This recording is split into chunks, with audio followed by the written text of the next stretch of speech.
दोस्तों target study acute के आज के करंट अफेयर्स के वीडियो में आप सभी का तहे दिल से मैं सौरभ गुप्ता स्वागत करता हूं। दोस्तों आज के इस वीडियो का पीडीएफ आप हमारे टेलीग्राम चैनल से डाउनलोड कर सकते हैं, जिसका लिंक इस वीडियो के डिस्क्रिप्शन बॉक्स में आपको मिल जाएगा। दोस्तों सबसे पहला क्वेश्चन तो देखो, एक अभी रैंकिंग जारी करी गई है, उसको लेकर सबसे पहला क्वेश्चन बना है कि टाइम्स हायर एजुकेशन द्वारा जारी करी गई एक रैंकिंग है जिसका नाम है इम्पैक्ट रैंकिंग 2020। उसमें आईआईटी खड़गपुर कौन से स्थान पर आया है? तो इसका राइट आंसर हो जाएगा ऑप्शन नंबर सी, यानी कि आईआईटी खड़गपुर इस ग्लोबल लिस्ट में 57वें स्थान पर आया है। तो 57th इसका राइट आंसर हो जाएगा। वैसे तो ग्लोबल लिस्ट में ये 57th नंबर पर आया है, लेकिन भारत में इसकी रैंक सबसे अच्छी है, यानी कि भारत में ये पहले स्थान पर माना जाएगा। तो यहाँ पर इस लिस्ट का नाम अच्छे से याद रख लेना। एक यहाँ पर क्वेश्चन और पूछा जा सकता है, आपसे ये घुमा फिरा कर पूछा जा सकता है कि हाल ही में जारी करी गई इम्पैक्ट रैंकिंग किसके द्वारा जारी करी गई है? तो राइट आंसर हो जाएगा इसको टाइम्स हायर एजुकेशन के द्वारा जारी किया जाता है। जिसमें किस आईआईटी ने 57th रैंक हासिल करी है? तो आईआईटी खड़गपुर ने इसमें 57th रैंक हासिल करी है। इसके रिगार्डिंग हम लोग एक दो फोटो देखेंगे सो दैट दिमाग में अच्छे से चीज़ें सेट हो जाएं। तो देखो टाइम्स हायर एजुकेशन, तो टी से टाइम्स हो गया, एच से हायर, ई से एजुकेशन, THE 2020 इम्पैक्ट रैंकिंग। ठीक है, तो इस बार ये जो टाइम्स हायर एजुकेशन की इम्पैक्ट रैंकिंग जारी करी गई है, ये इसका सेकंड एडिशन है। इससे पहले सिर्फ एक बार और इसने इसको जारी किया था, ये दूसरा इसका एडिशन है जो कि इस बार 2020 में जारी किया गया है। अब इस लिस्ट में आईआईटी खड़गपुर को 57th अगर रैंक मिली है, तो इसमें सबसे पहली रैंक जिसे मिली है वो एग्ज़ाम में पूछा जाना डेफिनेट है। तो इसमें हम लोग देखेंगे टॉप के तीन कौन कौन से यूनिवर्सिटी से। नंबर 1 पर है यूनिवर्सिटी ऑफ ऑकलैंड, ये इस लिस्ट में पहले स्थान पर आता है, जो कि न्यूजीलैंड देश में स्थित है। इसके बाद में यूनिवर्सिटी ऑफ सिडनी, इसके बाद में है वेस्टर्न सिडनी यूनिवर्सिटी, जो कि तीसरे स्थान पर आता है, और ये दोनों स्थित हैं ऑस्ट्रेलिया में। इसको आप लोग याद रखेंगे। इसके अलावा ये जो 57th नंबर पर है वो है आईआईटी खड़गपुर। इंडिया में सबसे अच्छा प्रदर्शन किया है आईआईटी खड़गपुर ने। ठीक है, आई होप आप इसको याद रखेंगे। दोस्तों वैसे तो लॉकडाउन ख़त्म होने वाला है, जैसा कि जो डेट्स आई थी उस हिसाब से 3 मई जो इसकी डेट रखी गई है, लेकिन देश में अगर इस समय बात करी जाए तो कोरोना वायरस के मरीजों की संख्या कम हो नहीं पा रही है। अभी इस समय का अगर आंकड़ा देखें तो लगभग हम लोग 27,000 का आंकड़ा पार कर चुके हैं। कभी सोचा भी नहीं था कि भारत में भी 27,000 का आंकड़ा टच कर सकते हैं। साथ ही साथ में देखो दूसरा क्वेश्चन यहाँ पर क्या बना है। क्वेश्चन बना है कि हाल ही में किसने ऑफिस की फाइलों को भेजने के लिए ई कार्यालय का ऐप विकसित किया है? तो ई कार्यालय, ठीक है, ई ऑफिस जिसको बोल सकते हैं, ई ऑफिस, ऑफिस का मतलब कार्यालय। तो ये जो एप्लीकेशन है, मोबाइल एप्लीकेशन है, जिसको अभी हाल ही में विकसित किया है CISF के द्वारा। तो ऑप्शन नंबर सी सही हो जाएगा। जब से कोरोना वायरस की शुरुआत हुई है, ये जो CISF है ये चाहता है कि किसी भी फिजिकल टच के बिना हम अपनी फाइलों को एक स्थान से दूसरे स्थान, एक ऑफिस से दूसरे स्थान तक भेज दें। तो ये फिजिकल ट्रांसफ़र जो कर रहे थे उसको रिप्लेस करने के लिए एक मोबाइल एप्लीकेशन विकसित किया है जिसका नाम है ई कार्यालय। ये जो ई ऑफिस या फिर ई कार्यालय नाम से ऐप है, इसमें हम लोग डिजिटल फॉर्मेट में अपनी फाइल्स को भेज सकते हैं, जिसके लिए हमें फिजिकली एक स्थान से दूसरे स्थान पर और एक दूसरे के कांटेक्ट में आने की ज़रूरत नहीं है। तो इसको हाल ही में CISF के द्वारा विकसित किया गया है। अब चूंकि CISF के बारे में बात हुई है तो इसके बारे में और भी चीज़ें समझते हैं। आपको पता होना चाहिए कि दिल्ली मेट्रो इस समय न्यूज़ में काफ़ी चल रही है। दिल्ली मेट्रो की जो सुरक्षा की पूरी जिम्मेदारी है वो CISF के हाथ में है, जिसकी वजह से CISF ने अभी अनाउंस किया था कि दिल्ली मेट्रो के संचालन के दौरान जब उसको चालू किया जाएगा तो सिर्फ उन्हीं लोगों की एंट्री वहाँ पर हो पाएगी जिसके मोबाइल में ये आपका आरोग्य सेतु ऐप होगा और चेहरे पर मास्क लगा होगा। उसके बगैर आप दिल्ली मेट्रो में एंट्री नहीं कर पाएंगे। इसका जो हेडक्वार्टर है ये नई दिल्ली में स्थित है। इस समय सीआईएसएफ के जो डायरेक्टर जनरल हैं उनका नाम है राजेश रंजन, ये आपको पता होना चाहिए। सीआईएसएफ गृह मंत्रालय के अधीन काम करता है और इस समय गृह मंत्रालय को कौन देख रहा है? अमित शाह, माननीय अमित शाह इस समय गृह मंत्रालय को संभाल रहे हैं। दोस्तों ऐसा लगता है लॉकडाउन में ज़िंदगी रुक सी गई है। देखो जो स्टैटिक जीके है वो कभी चेंज नहीं होना है, सिर्फ एक चीज़ बराबर चेंज होती है, वो है करंट अफेयर्स।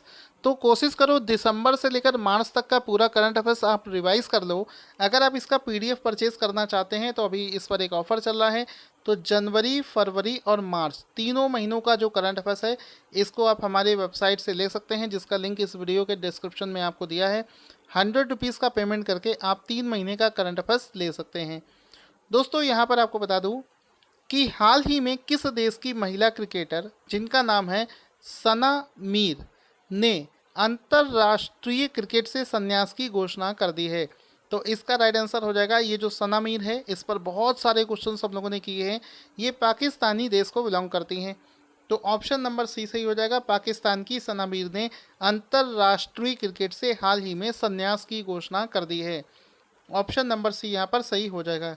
यहाँ पर आप इनका फोटो भी देख सकते हैं, ये है सना मीर जिन्होंने हाल ही में पाकिस्तान महिला क्रिकेट से खेलती थी, उन्होंने ही संन्यास की घोषणा कर दी है सभी प्रकार के इंटरनेशनल क्रिकेट से।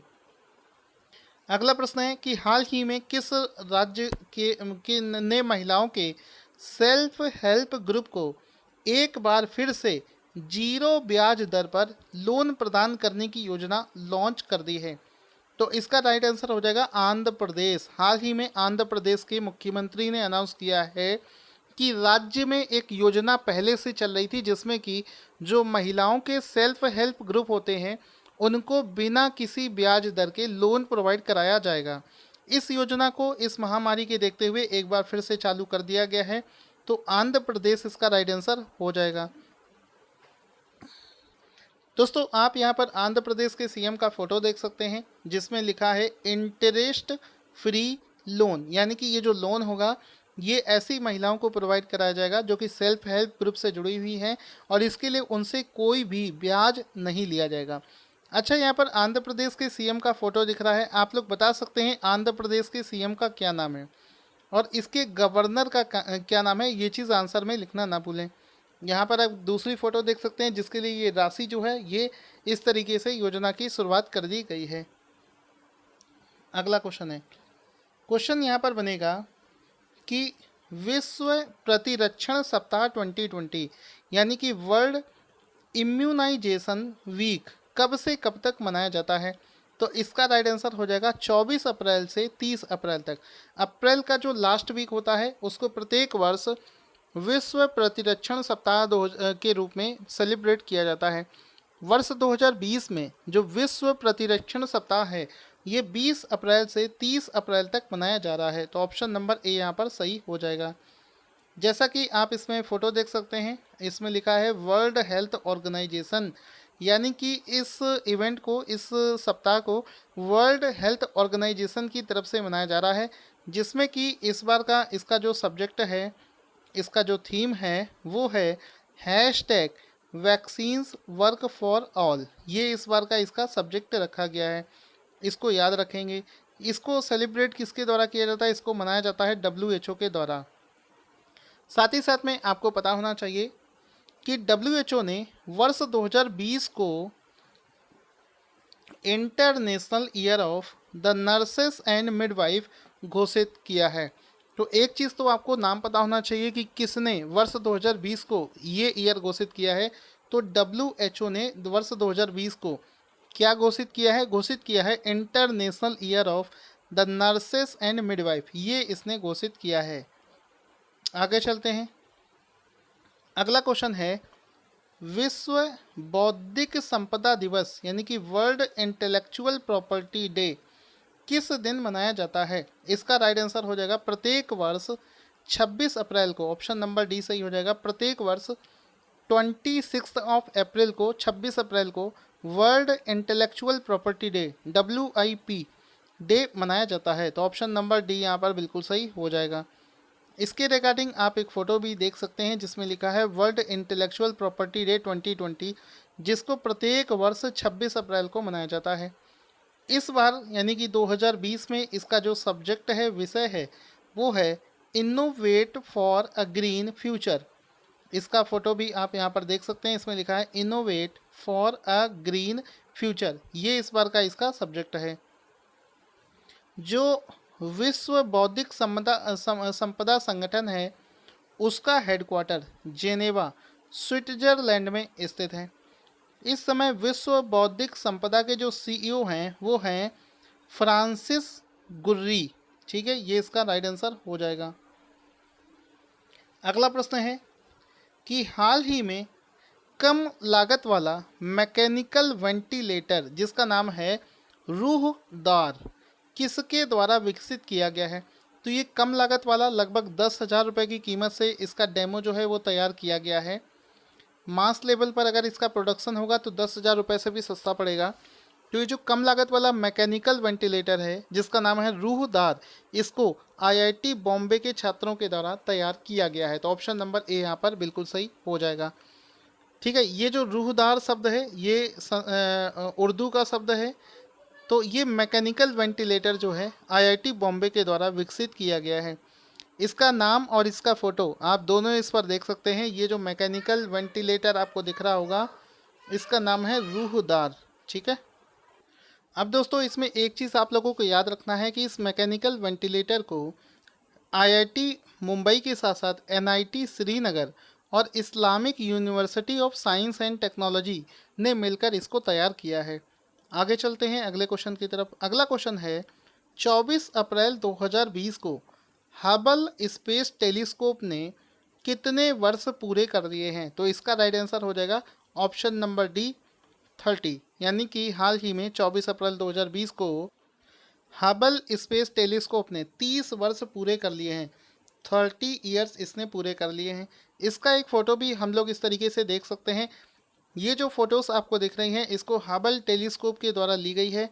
अंतरिक्ष में तैरता हुआ ये जो टेलीस्कोप है ये समय समय पर हम लोगों को इमेजेस और डेटा भेजता रहता है। इसने काम करते हुए 30 साल पूरे कर लिए हैं। Happy birthday Hubble. ठीक है, तो हबल टेलीस्कोप के 30 वर्ष पूरे हो गए हैं। यहाँ पर आप देख सकते हैं ये जो टेलीस्कोप आपको दिख रहा है यही है हबल टेलीस्कोप। इसको इस प्रकार से डिज़ाइन किया गया है कि समय समय पर इसको मॉडिफाई भी कर दिया जाता है अगली जनरेशन के लिए। इसने देखो स्पेस में 30 वर्ष पूरे कर लिए हैं। साथ ही साथ में आपको बता दूं इसका हो सकता है कार्यकाल 2020 में ये रिटायर भी हो सकता है। और इसके रिटायर होने के बाद में जो अगली जनरेशन का जो टेलीस्कोप है जिसको वर्ष 2021 में लॉन्च किया जाएगा उसका नाम है जेम्स वेब स्पेस टेलीस्कोप। ये जो एडवांस लेवल का सेकेंड जनरेशन का जो टेलीस्कोप है इसको वर्ष 2021 में लॉन्च किया जाएगा। नाम इसका अच्छे से याद रख लेना, जेम्स वेब स्पेस टेलीस्कोप। ठीक है, अब एक प्रश्न यहाँ पर आपसे यह भी पूछा जा सकता है कि हबल टेलीस्कोप का नाम किस वैज्ञानिक के नाम पर रखा गया है। तो ये जो हबल टेलीस्कोप है इसका नाम एडविन हबल के नाम पर रखा गया है। ठीक है, आगे चलते हैं दोस्तों। हाल ही में चर्चा में चल रहे एक इंस्टीट्यूट जिसका नाम है केंद्रीय औषधीय एवं सगंध पौधा संस्थान जिसको इंग्लिश में बोलते हैं central institute of medicinal and aromatic plants का मुख्यालय कहाँ पर स्थित है। तो ये जो इंस्टीट्यूट है इस समय न्यूज़ में चल रहा है, ये इसका जो हेडक्वार्टर है वो उत्तर प्रदेश की कैपिटल लखनऊ में स्थित है। ऑप्शन नंबर डी सी सही हो जाएगा। ठीक है, ये आप इंस्टीट्यूट का फ़ोटो देख सकते हैं। इस समय चर्चा में चल रहा है, क्यों चल रहा है वो मैं आपको अभी बताऊंगा। ये CSIR के अंतर्गत काम करता है, इसमें लिखा भी है CSIR के अंतर्गत काम करता है। इंस्टीट्यूट का नाम है central institute of medicinal and aromatic plants. ठीक है, आप इसका फोटो देख सकते हैं। इस समय चर्चा में इस वजह से चल रहा है क्योंकि इसने वैज्ञानिक तरीके से सिद्ध करी हुई 2 नई दवाइयाँ विकसित करी हैं जो कि हमारे बॉडी की इम्यूनिटी को बढ़ा सकती हैं। एक है CIM पोषक, ठीक है, एक ये है। दूसरी है हर्बल कप सिरप। जिन लोगों को कोविड-19 हो जाता है उनकी गली में सूखी खराश जो हो जाती है उसको कम करने के लिए हर्बल कफ सिरप तैयार किया है, जिसमें कि ये दोनों का फोटो देख सकते हैं, ये वो कफ सिरप है। साथ ही साथ में इस तरफ आपको ये पोषक दिख रहा होगा, ये च्यवनप्राश की तरह के वर्क करता है, जिसमें आंवला, मुलैठी और भी जितनी शरीर को फ़ायदा पहुंचाने वाली चीज़ें होती हैं उन सभी का इसमें इस्तेमाल किया गया है। मार्केट में जब ये लॉन्च हो जाए तो कोशिश करिएगा अगर आपको कहीं से मिल जाए तो आप इन दोनों दवाइयों को ज़रूर ले लेना, क्योंकि ये वैज्ञानिक तरीके से प्रूव्ड हैं कि हाँ वाकई ये हमारे इम्यूनिटी को बढ़ा सकती हैं। बाकी किसी का भरोसा नहीं है।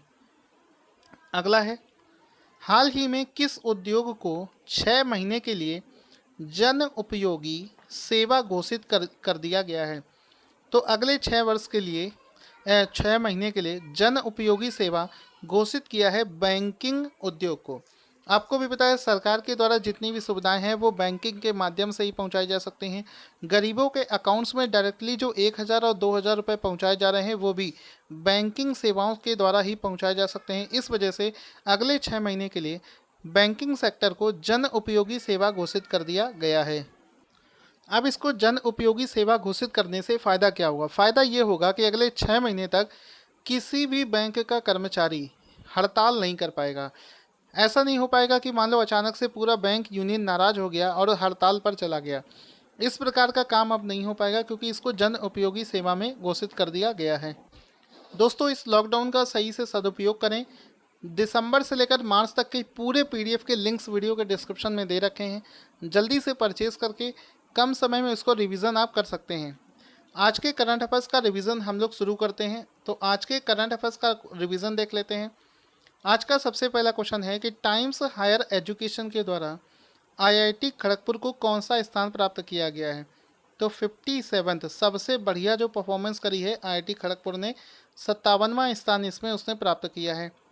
हाल ही में एक मोबाइल एप्लीकेशन है जिसका नाम है ई कार्यालय। इसको किसके द्वारा जारी किया गया? तो इसको CISF के द्वारा जारी किया गया है। इसके बाद में है, किस देश की महिला क्रिकेटर सना मीर ने अंतर्राष्ट्रीय क्रिकेट से संन्यास की घोषणा कर दी है? तो ये पाकिस्तान देश से बिलोंग करती हैं जिन्होंने अभी संन्यास की घोषणा कर दी है। किस राज्य ने महिलाओं के सेल्फ हेल्प ग्रुप को एक बार फिर से 0 ब्याज दर पर लोन देने की घोषणा को लॉन्च कर दिया है?